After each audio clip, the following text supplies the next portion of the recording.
पहले नोएना करेगी हेमंत का शिकार। नमस्कार दोस्तों, स्वागत है आपका आपके अपने चैनल हंग्री स्पिरिट्स में। हंग्री स्पिरिट्स देख रहे सारे दर्शकों का मैं अंजू शर्मा दिल से स्वागत करती हूं। तो शांति निकेतन की रामायण की बात करें, जो काफी कुछ रिलेट करती है हमारी रामायण से भी। राम सीता यानी कि भगवान राम और सीता की भूमिका में यहाँ पे मिहिर और तुलसी को दिखाया गया है, और लक्ष्मण की भूमिका में यहाँ पे हेमंत को, और हेमंत खुद कहता भी है। तो अब ये सब चीजें हैं, अगर हम रामायण को याद करें तो रावण ने श्री राम से पहले किसको घायल किया, किसको मूर्छित किया, और करने वाला कौन था? उसका अपना बेटा मेघनाथ। तो इस रामायण में भी जो शांति कुंज की रामायण है, उसमें लक्ष्मण ने अपने भाई भाभी के लिए, यानी कि हेमंत ने अपने भाई भाभी के लिए नोएना के प्लान की धज्जियां उड़ा दी, और नोएना देखती रहेगी सामने सामने कि मैंने इतना बड़ा प्लान बनाया और इसने एक सेकंड में उसको प्रैंक बना दिया। तो अब नोएना करेगी क्या? तो नोएना करेगी अब हेमंत का शिकार।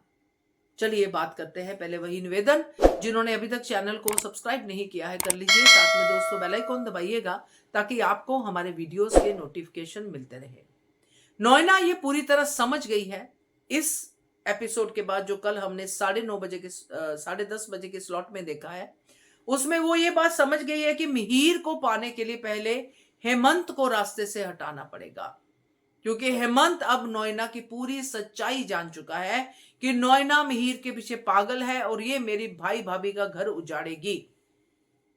ऐसा ही शूर्पणखा के साथ भी हुआ था, जब रामायण में हम पढ़ते हैं कि उसकी नाक काट दी थी लक्ष्मण जी ने, तो ये वही हुआ था। तो अब यहाँ पे शूर्पणखा भी यही है और रावण भी यही है। नोएना दोनों एक ही रूप में है। तब दोनों एक रूप में है तो अब मतलब उसमें तो था कि रावण सीता पे मोहित हो गए थे, स्वयंवर से ही ऐसा हमने रामायण में पढ़ा है। तो तब से उनको था, मगर उन्होंने फिर भी कोई अपनी मर्यादा नहीं लांगी।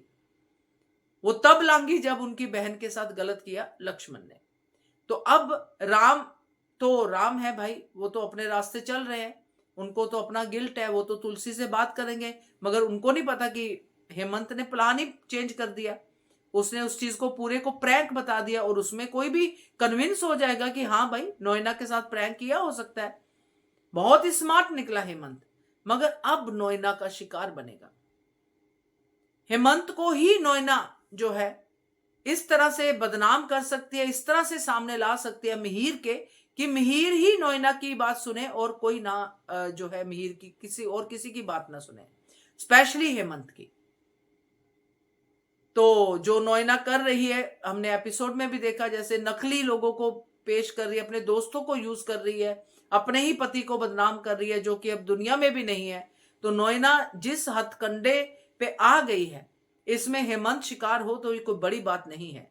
और जैसे रामायण से रिलेट करके ये चल रहे हैं, तो हेमंत का मूर्छित होना या हेमंत का इस एज के हिसाब से मूर्छित को अगर हम बदनामी में ले लें या किसी केस में फंसाना ले लें तो गलत नहीं होगा। तो ये नोएना अब हेमंत पे कंसंट्रेट करेगी। मिहिर तो वो सोचेगी मेरा है ही, उसको तो मैं कभी भी अपने हाथ में ले सकती हूँ। तो अब देखते हैं हेमंत कितना समझ पाता है आगे की नोएना को, क्योंकि नोएना इज वेरी डेंजरस नाउ। क्या कहते हो आप? कमेंट कीजिएगा। देखते रहिए channel hungry spirits. Thank you.